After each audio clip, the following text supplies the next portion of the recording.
Hey guys, welcome to the MC Anime Podcast. We cover anime, geek culture, Japanese aesthetics, and Asian studies. We are a multi-fandom podcast, and you can expect to hear topics in your favorite hobby or fandom activity potentially. You can find MC Anime on Google Podcasts, Spotify, Apple Podcasts, and YouTube. Also, please check out mcanimepodcast.com, our website. Furthermore, stay tuned in for another episode.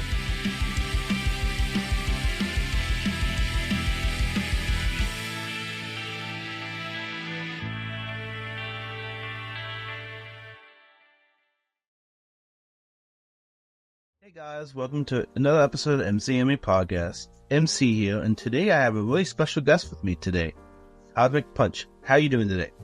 I'm doing fine, thanks. How are you? Very good. Before we get into the episode, tell them a little about yourself, what you do, and where they can find you and stuff like that. All right, well, I'm the artist that created Cosmic Punch. It's a nerd rock project, and I only sing about science fiction and nerdy stuff, and you can find it at cosmicpunch.com, and from there you'll be able to find the links to the music, the links to all the music videos. I just put out a new record called For All Nerdkind, and the newest video, or the first single of the record is called I Love Anime, and I figured, MC Anime would have an appreciation for this kind of thing. And yeah, it's all a bunch of CGI. You're going to see a lot of your favorite classic anime characters dancing and being silly, and the whole song is just a big praise tribute to the art form. I grew up on anime, so why not write a song about it? Nobody else is. I figured I'd write a song about it, right? And today's episode is going to be Cosmic Punch and For All Nerdkind. We're going to go in depth about the album, how you wrote it, and that type of stuff. What inspired the album? Like, what was All Nerdkind all about when it first started? Well, Cosmic Punch, the most recent record, which is the Club of Nerd Dads, that was also another all nerd record where I only sing about nerdy stuff, pop culture. That one had songs about people that do table games, people that are into Star Wars and complain on the internet. So it's just kind of like you can write songs. The previous Cosmic Punch records had elements of that and had other songs that were like, your basic love songs, that kind of thing.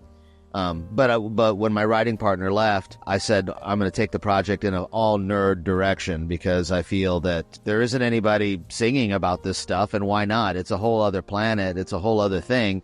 And there's a lot of people out there that are singing about pretty miserable things and politics and being broken up by girlfriends and boyfriends, etc., whatever.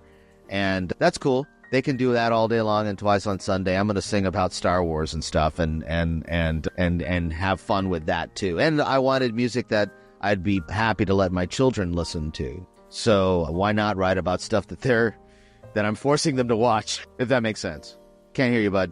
Can't hear you. So with that being said, what started Cosmic Punch the way it is now? Well, like I said, my writing partner left, and that was fine, but I just decided to make it all nerd, and I play all the instruments anyway.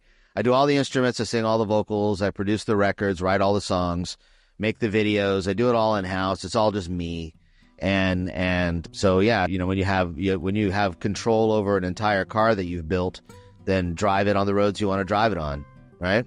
So that's pretty much the inspiration. So it was a car that was your inspiration, and then you just started for music? Okay.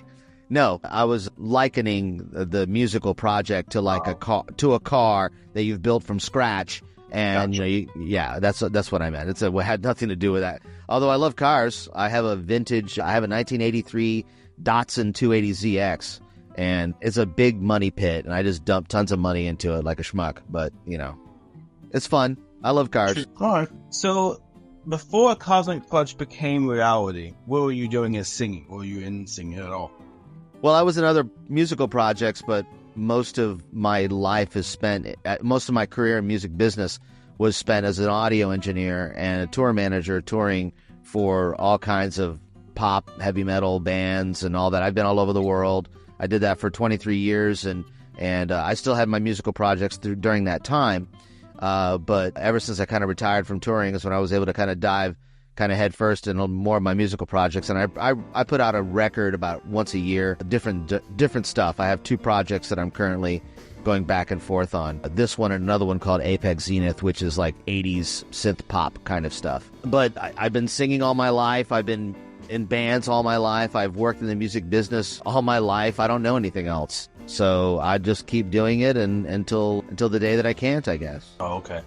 What is it about nerd culture that you like to incorporate in the music medium? Well, what do I like about it? I mean, everything. I grew up on science fiction, and I played video games, and I did all the stuff that a good nerd should do. I've had a computer in front of my face since I was 10. And I grew up in the 80s, so that would have been like an old Radio Shack with 16K of memory, and you learned how to code in BASIC, and you learned how to do this stuff because Matthew Broderick did it on War Games, and you just kind of move forward. And being a nerd is something that it happens to you as a because of your environment and because of what you choose to surround yourself with. And you'd be surprised how many cool people that are objectively cool are closet nerds. They just don't let anybody know about it. And those are the ones that you really hope to aspire to, you aspire to be, the guys that are way cooler than you that get to do nerdy stuff on the side. So, I mean, like, for example, like Nick Cage, like owns like a bunch of comic books, and he's like a total geek when he's not being cool guy Nick Cage, right? So, Okay. So, inner geek is what you want people to express. Well, express it outwardly as well. I mean, at the end of the day, nerds are they're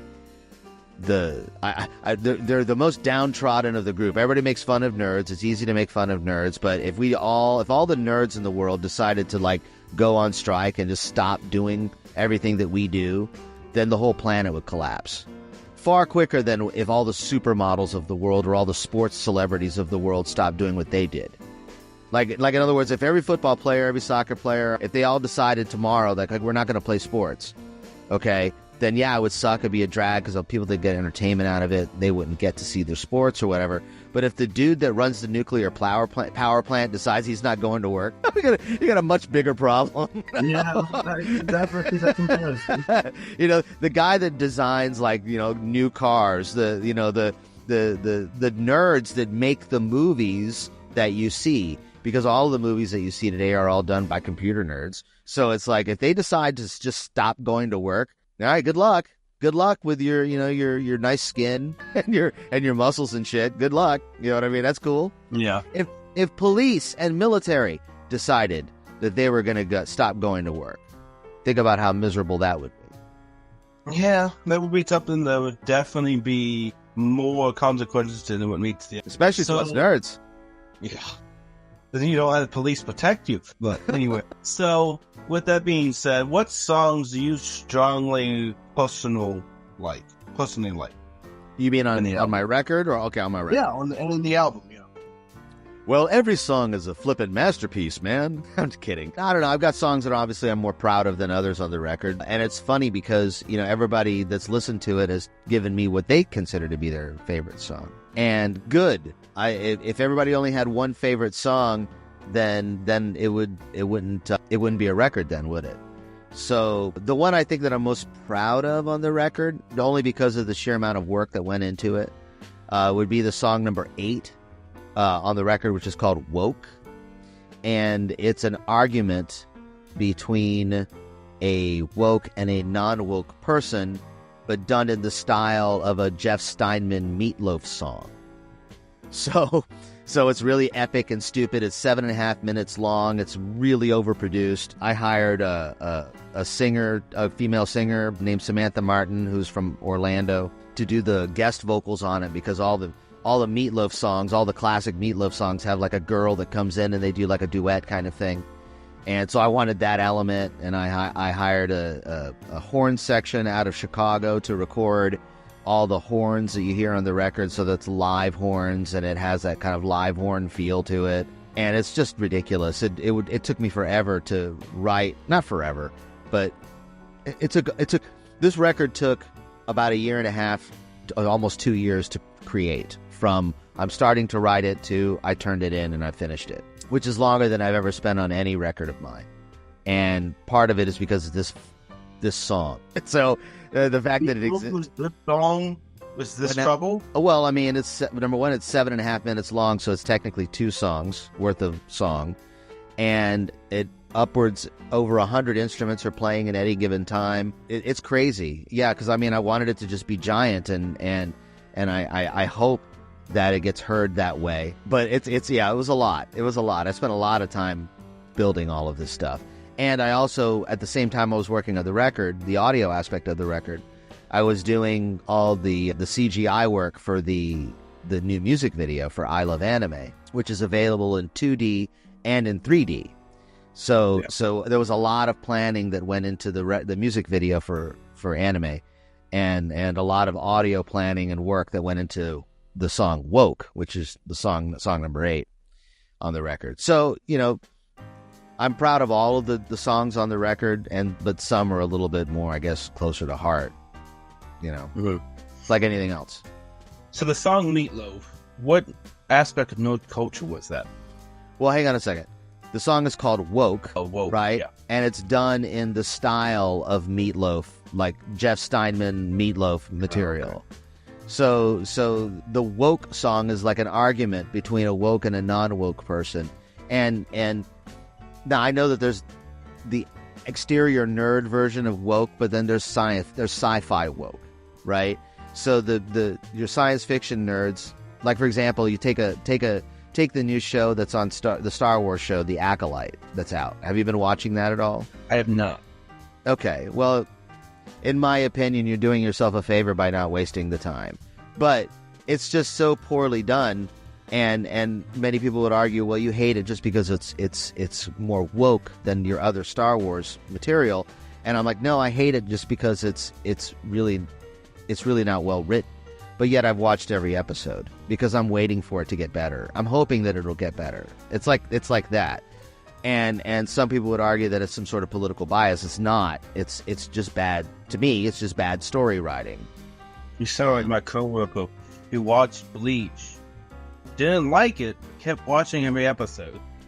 Yes, because what it is, especially for Star Wars people, right, like myself, who grew up on it, we're happy to just be there because we like looking at spaceships and people fighting with lightsabers and shooting blasters, and we love that stuff. And if there happens to be people on the screen that we also like, then it makes the show better. But you can dislike everybody on screen and dislike everything that they're doing, including the words they're saying, right? But still be interested in what's going on because you like being in that world. You like to experience that world. So it's the same reason why the people that hated on Star Trek Discovery continued to watch it, because at the end of the day, it was the only Trek that was on TV. And if you want, you can always revisit Next Gen episodes or Stargate, or Deep Space Nine or whatever, or even original series, my favorite. But you've seen them all already, and you know what's going to happen. You know. True. So even like, for example, isn't there anything that you've ever watched that wasn't as good as the first one, but you still watched it because it was part of it? Probably the Digimon franchise. Right. So whatever hooked. Digimon Tamers and the other seasons wasn't the same as Adventure 1 and Adventure 2.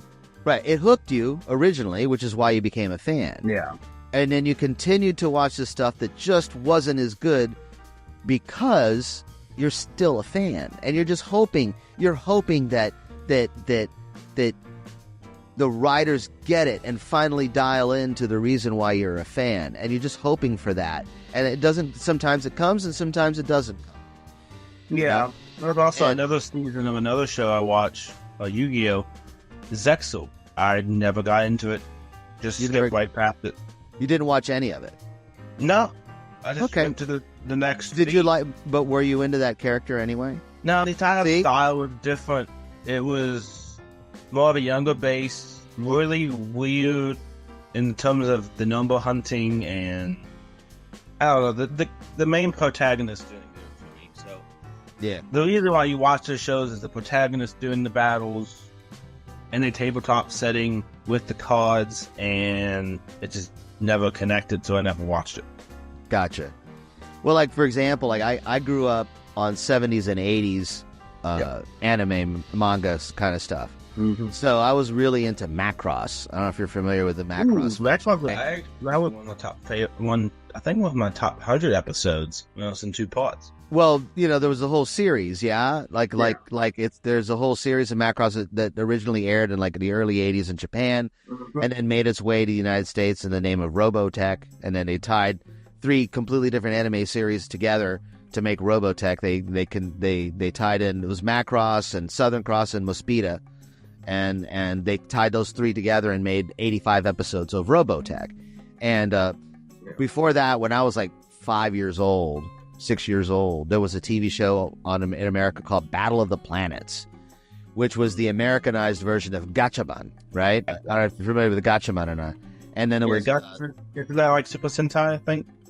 Gatchaman, it was like these 5 kids, teenage kids, that turned into like these bird-like superheroes. They could fly and do all this stuff. And they made a live-action movie of it, actually, in Japan. Yeah, I heard about Gatchaman. And it was cool. But, man, it just didn't grab me because I'm not 7, So there's certain things that grab you when you're younger and they don't quite hold water. To me, though, there's still things that, like, even as an adult, I get more. I get more out of Star Trek as an adult than I did as a kid. I get more out of Star Wars as an adult, the original stuff, as an adult than I did as a kid. I just read into the stories a little bit more. And but the movie at the time was made in a way but future generations can still enjoy it, because I feel like it was made specifically for adults. Kids watched it but didn't fully grasp what was going on. As a kid, man, I was just fascinated by Chewbacca and R2-D2 and Yoda and Darth Vader was awesome. These are things that I loved as a kid, but I never quite grasped the idea of this guy picking a dude up by his throat and crushing his windpipe. I mean, like, as a grown-up, that's pretty messed up. You know what I mean? That's pretty messed up to do to somebody. But as a kid, you're like, wow, this guy's spooky. He's scary. And it's science fiction, so it's not real anyway. Well, so, you also have the interpretation of how they were classed as characters, too.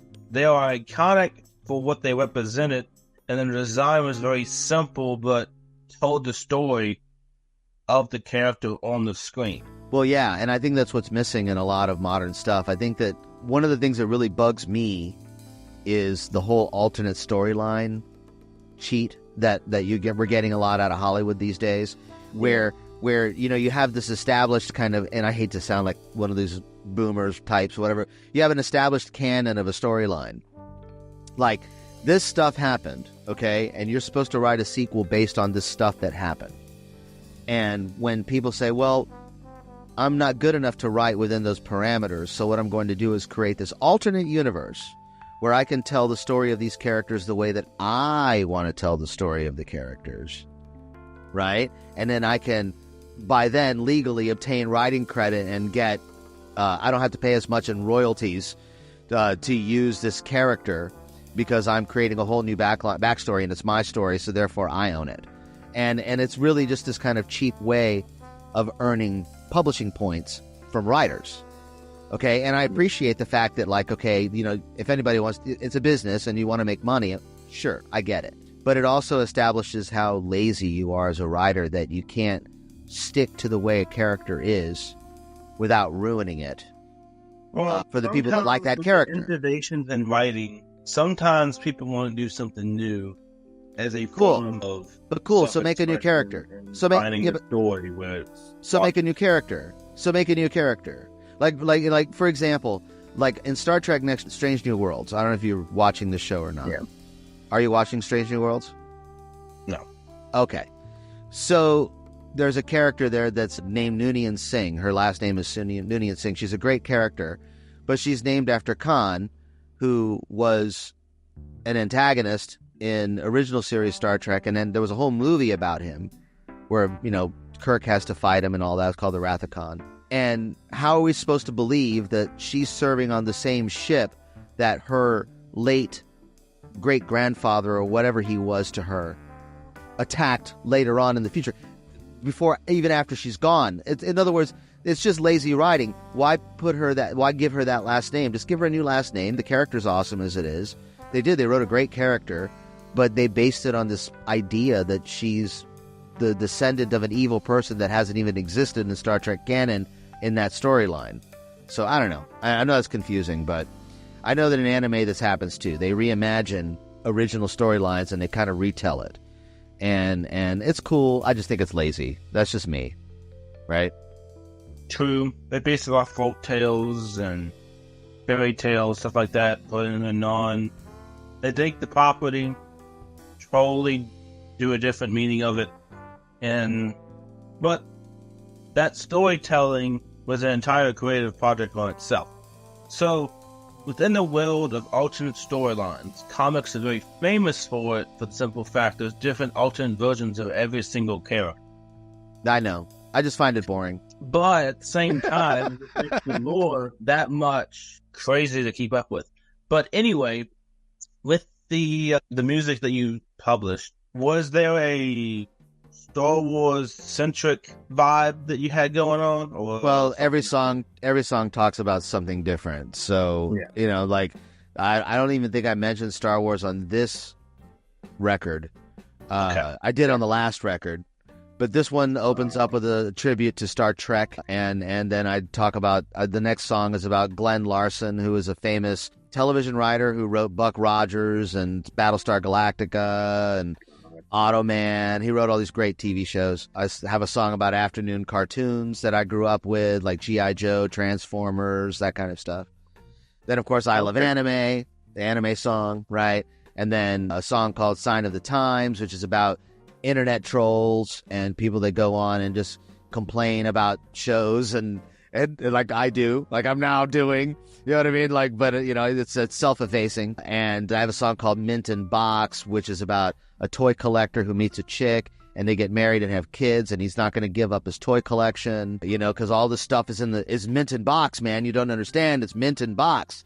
And then the woke song, and then I have a song called When the Season Starts Again, which is about binge watching television, and you get through all 10 episodes in a week, and then you got to wait a whole year and pay for a subscription you don't really want because that show only comes on that streaming service, and it's just kind of fun. Again, it's all designed to be kind of tongue in cheek and fun. Okay, that's the idea. So when you're developing the songs, what were the different aspects you were trying to capture? Like, is it just random thoughts that you wanted to convey, or is it specific moments that you felt you personally could write a song about based on your experience?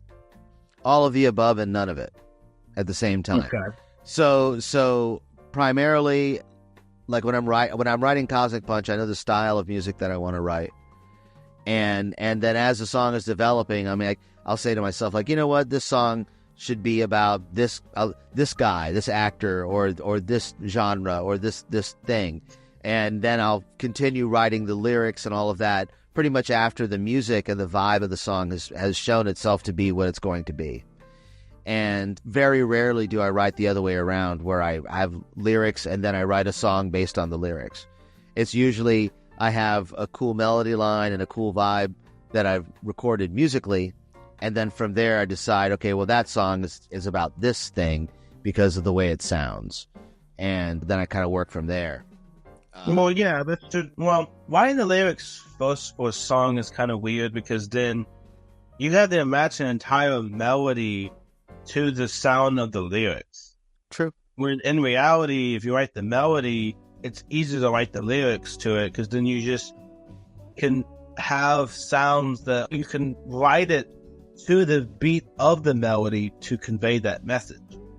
Well, I mean, look, the other way around worked for Dylan. So, he wrote the words first and then wrote music around the words, because he was never really a singer, a good guitar player, you know what I mean? But he was a great lyricist. Guys like, think about this one, Bernie Taupin.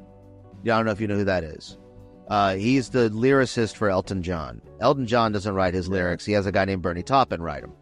So Bernie Taupin will give Elton all these, like he's my friend. He'll give Elton John lyrics, and Elton John writes music around it. How the lyrics inspire him to write this song. So he's like, okay, cool. This is a cool idea for a song because these lyrics do that. I know a lot of metal bands do it like that. They come up with the idea for the lyrics and then they write music around the vibe of the lyrics. So why not, right? I guess it goes in different directions.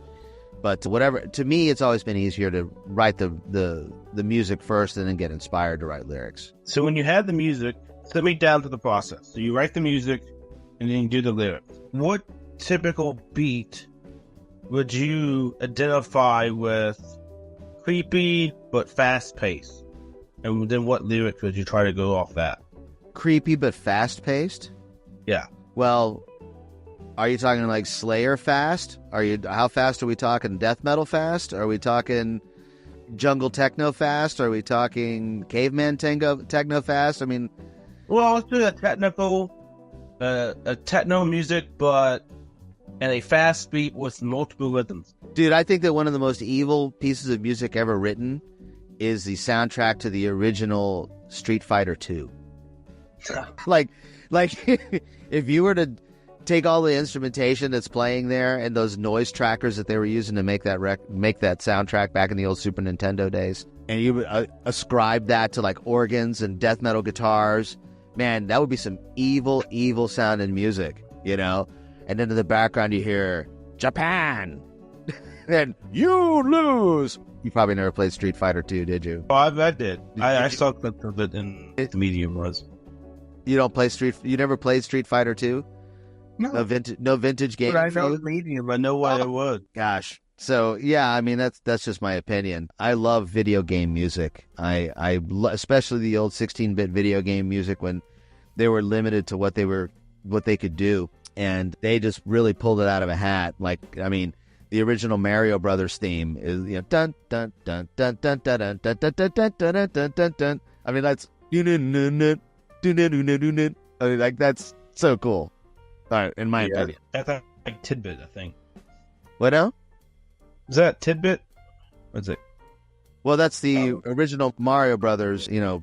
Yeah, Mario Brothers, yeah, from the Nintendo. So when you convey the melodies into the song, what type of lyrics will go with that melody to describe what's happening? Well, it really depends on what I want to write about. If you want me, I'll write a song about Jell-O pudding, and I'll give it some heavy metal background and or techno background or country background, and I'll sing all about Jell-O pudding for yous. You know, I mean, I just whatever I feel like writing about. Multivitamins. I got a multivitamin. Here we go, and we'll sing niacin and riboflavin. You know, or vitamin A at 12%.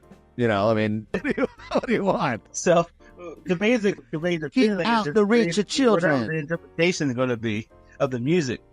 Yeah, whatever you got to write the words to fit the song, I guess. But I guess that's one of the reasons why I'm doing what I'm doing with Cosmic Punch, because nobody ever sings about this stuff in any genre. So I guess I can write however I want to write. I'm keeping it kind of a rock and roll, kind of classic rock vibe. Yeah, only because I like making that music, and I think that we've heard enough love songs, and I definitely don't want to sing about politics or anything like that would depress people. I'm not interested in bringing awareness to anything, so I let other people do that kind of nonsense. I'm just going to sing about the nonsense that I really enjoy, and I enjoy sci-fi, and I enjoy pop culture, and I enjoy what I enjoy, and let everybody else be miserable. That's not my bag. True. If you were to give some insight into music itself and nerd culture, how do they combine perfectly? Now, good luck making a record without at least one nerd in the mix. Someone's got to know what they're doing, right? Well, how does music relate to nerd culture as a cultural phenomenon? Good luck finding anybody in any industry that doesn't like Star Wars or Star Trek. And if you find one, right, you say, well, dude, you're such a nerd, you don't even like Star Wars. Like, turn it around on them. You know, I always say, look at people that don't like science fiction or nerd culture in general. Look at them like they're the pariah, because they really are. They're the ones that have no fun in life. They're the miserable old farts and young farts that don't have any fun in life. They're just too busy being angry and quote unquote being serious. It can give me a break, you know. Okay. Well, I mean, a lot of commonalities with people that actually like different fandoms. TV, books, and sports tend to be the most popular. They're easy to get into, but very diverse and depends on what you're getting into. But with the anime fandom, it's a lot of bridging. You have the music, you have the SLT, sound on track, to the manga, to the actual manhwa and the other comics, but then you also get into like the fanfics, and it's like a bridge to all the different genres. Is that what you like, or is it just like something that is what it is? Well, I mean, look, I like good fan stuff. I like extended universes. If I'm into whatever the property is, like for example, how many Power Rangers television shows were there? I mean, was it 6 or 7 Power Rangers? I liked it, but I didn't get into it. You know, it wasn't. Yeah, it's not a couple seasons I watched the Power Rangers. So it's the original, Dino Thunder, and I think that was it. Oh, I think there's more than that. No, that's what I watched. Yeah. And then I watched Dino Thunder, and then after that, I didn't really get into it as much. Yeah, your tastes change and things move on. You know, I mean, like it is what it is. But no, I mean, of course, if it's something I'm into, I'm going to get into it, and I'm gonna get into it like full force. I'm not going to play around with it. You know, if I'm really into it, some things garner my money, and others don't. As far as my collections and stuff like that is concerned, as a fan of various genres of fandom, a fan of various genres of fandom. That's whatever that means. So, fan of various genres of fandom. Yeah, that's the best way to describe it. Because I'm at home at just about any kind of convention. I love sci-fi conventions. They're a blast, but they cost so much money, and you can't help but go in there armed with a bunch of money, and you have to buy something. You know? Yeah, come on. Even if it's just an autograph with someone. I mean, I love meeting these. That's buying something. You're cheap. No, I'm just kidding. No, I'm not cheap. I don't have the space to put everything. Well, that's part of it too. The fact is, I'm very selective. I'm very simplistic. I don't need a lot of stuff. No, I got it. When I go to a convention, I go for the panels and the programming. Sure. I see what the vendors have. But if I spend too much time in the vendor section, then it's just like, well, I know, I got it. Be something I want to buy, and then I love the panels. But I gotcha. The conventions that only have a vendor space and that's it for the entertainment is that's a swap shop. One time, but repeatedly doing that takes the fun away.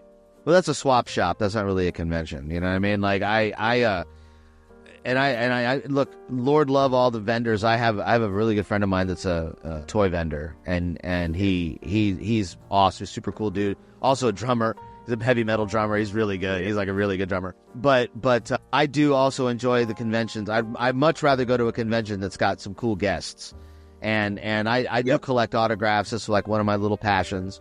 So I do wind up going and spending money and collecting autographs, only because it's one of those things I could say, yeah, dude, I met that guy, you know, like, you know, and so, yeah, I have a hard time going to him without spending cash. And when you start having kids and all that stuff, man, it gets hard to find that extra $1,000 to go blow at some sci-fi con. So, well, I've been to comic conventions, sci-fi conventions. I actually went to anime stuff, multi-fandom. I also went to like horror conventions too. Pretty much if there's a convention, I'll go to it. Have you ever been to Japan? Have you ever been to Japan? Like Japan? I have not been to Japan, but that's probably one of the trips I want to take. I got my passport, so I can go international. Right. Save up. You're going to have to save up some cash. It's going to cost you okay, if you want to do Japan, like, as a cool guy, minimum $5,000. If you want to go do Japan as the awesomest, most badass experience, if you want, you're going to do Japan, save up $10,000 to do it. And I've been there. Well, yeah, I'm probably going to spend the money on the airfare and the hotels, and then what? Buying destinations that are expensive to get to, because Japan is not a tiny place. So that's not. I've been there a bunch of times. I'm telling you. Sightseeing. I'm more of the sightseeing kind of person. So Sure. I would go to the tourist attractions, the shrines. Yep. It costs you money to get there. I'll make me a tile list of like maybe 25 places to visit.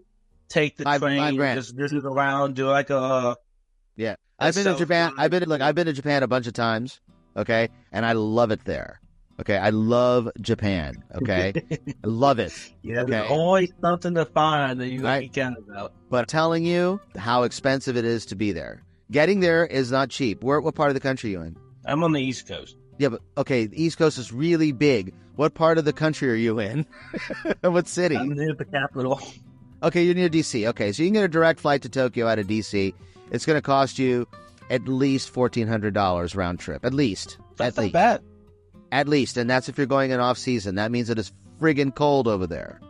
Okay, True. if you go there in the season, which there's spring and summer and stuff, is quite nice. Okay, but now you're in $2,200, $2,500 range for a ticket. Okay, yeah. I'm just telling you, this is how it is. All right, each hotel night stay is going to be a minimum of $200 for something cool to stay in. All right, Or just probably an Airbnb. There. Okay, if you want to do sightseeing, mate, you're going to be doing a lot of bullet train, and you're going to be going all over that group of islands that is called Japan, and you're going to be spending big cash, $150 tickets, $200 tickets on the bullet train. It gets you there in a few hours, but then when you get on the other side, you're going to get a new place. I'm telling you, you need minimum $5,000 to do cool guy in Japan. That's eating good, right? Eating good sushi and getting like the good udon. Convenience store. You can, okay, I can, and I'll tell you, the 7-Eleven in Japan rules. Okay, it's awesome. Dude, they have vending machines for everything there, mate. I'm telling you, it's awesome. No, it's awesome. It is the coolest place, and you put in 500 yen into which is the equivalent of $3.50 roughly, or at least it was last time I was there. And you put it into the vending machine, and out comes a can of coffee, this coffee called Boss Coffee that they sell there, and it's warm. Okay, it comes out of the vending machine warm, and it's the perfect drinking temperature, not hot, warm, like the way you want to drink your coffee. Everything is like brilliant. It's so well done. The vending machines are not chained to the wall or anything like that. They're on the streets. Nope, the culture is so beautiful and so clean and so pristine, and these people are so wonderful. But it ain't cheap. All that wonder ain't cheap. Yeah. Like I've been to the Osaka temple. Or not Osaka, Kyoto temple. I've been to Osaka Castle a couple times. But the Kyoto temple, the big one, the big main Shinto temple, okay? I believe it was $10 or $15 to get in. It wasn't expensive to get in. But getting there was a train ride, $100, right? So, and you got to eat, and then you got to get from the train to there, and that's either a taxi or you're using public trans, and that ain't cheap. So yeah, $5,000. Get ready. $10,000 if you want to do it up and bring home stuff too, because you're going to find all the cool toys in Tokyo. All the cool toys are there. There's a place called Kittyland. It's a toy store. It's I think 5 stories, and each floor is like the size of a mini Walmart, and it's just toys. Yeah. Man. Each floor. So what aspects of Japan was very included in your album? So I gotta know. Well, I did write a whole song called "I Love Anime," and it's all about anime. Come on, man. Song? Well, every song has its own thing, so I can't really write about Japan. I can't really write about Japan in a Star Trek song, right? But have you even seen the video for "I Love Anime"? No, because you're an evil human being. So you are. I have not. I've seen it because you're evil. You're evil. I thought this was coming up or something. I didn't know it was published. So yeah, come on, mate. So the video for "I Love Anime," dude, it is a total tribute to the art form. I wasn't screwing around. I made sure that Hayao Miyazaki and Osamu Tezuka and all of the greats, I have a whole in the music video, which is basically like as if you were on an amusement park ride called like an anime amusement park ride. It's all first camera perspective, so you see tracks in front of you, and the thing spins you around like on a Disney ride, and it takes you through these different rooms where there's different characters from all generations of anime. They're dancing and having a blast. And there's a whole room dedicated towards the end of the video of all the great artists of the fandom and the creators, the actual Walt Disneys of the anime world. It's a tribute. It's a tribute to the culture, and it's a tribute to the people that created the art form. So I really hope you and your listeners dig it. It is available in 2D and in 3D. So if you have like a Quest, Oculus Quest, or Meta Quest now it's called, or the new Apple glasses, or any kind of 3D electronics, you can dial into the YouTube channel and watch the video in 3D, and that's when you really get the vibe that you're on a ride, that you're on an amusement park ride, an anime amusement park ride. So it's really fun, and I hope you dig it, and I hope your listeners, viewers dig it as well.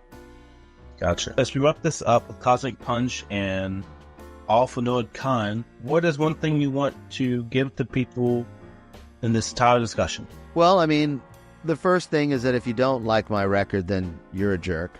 I'm kidding. I always thought that threatening your audience, and listen, you don't listen to my record, I'm going to come to your house and break your head. Insulting your audience, that's always a great way to get people to listen to what you do. No, look, I really just hope that people find some joy in it, and I hope that they at least find one favorite song. And if you do, then cool, spread it, because we need a little bit more happiness in this era of anger and frustration, and rightly so. People can be angry about all kinds of things, and whatever makes people angry, good for you, I guess. But with me, it's all about trying to spread a little bit of love and spread a little bit of joy without being a hippie about it. So be a nerd. It's much cooler anyway. Where can they find you again? And CosmicPunch.com, CosmicPunch.com, CosmicPunch.com.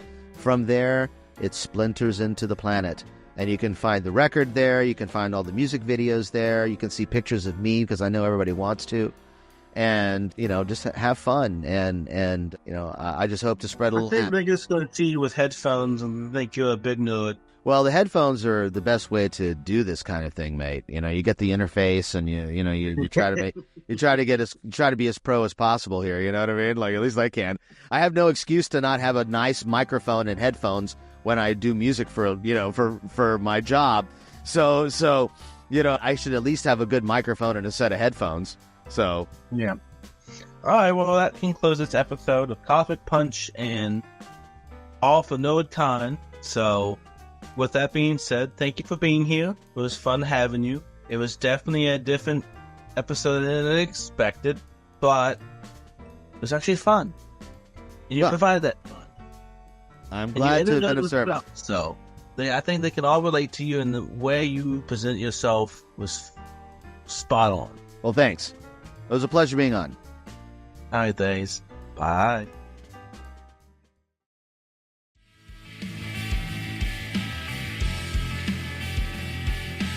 This concludes another episode of MC Anime Podcast. MC Anime Podcast is available on podcast directories like Google Podcast, Apple Podcasts, Spotify, iHeartRadio, and YouTube. We also have our website at mcanimepodcast.com. If you want to directly support us, then follow Patreon blog MC Anime. Finally, if you want services for hire, then we're available on Fiverr for audio and video production, graphic design, idea consulting, and blog and article writing.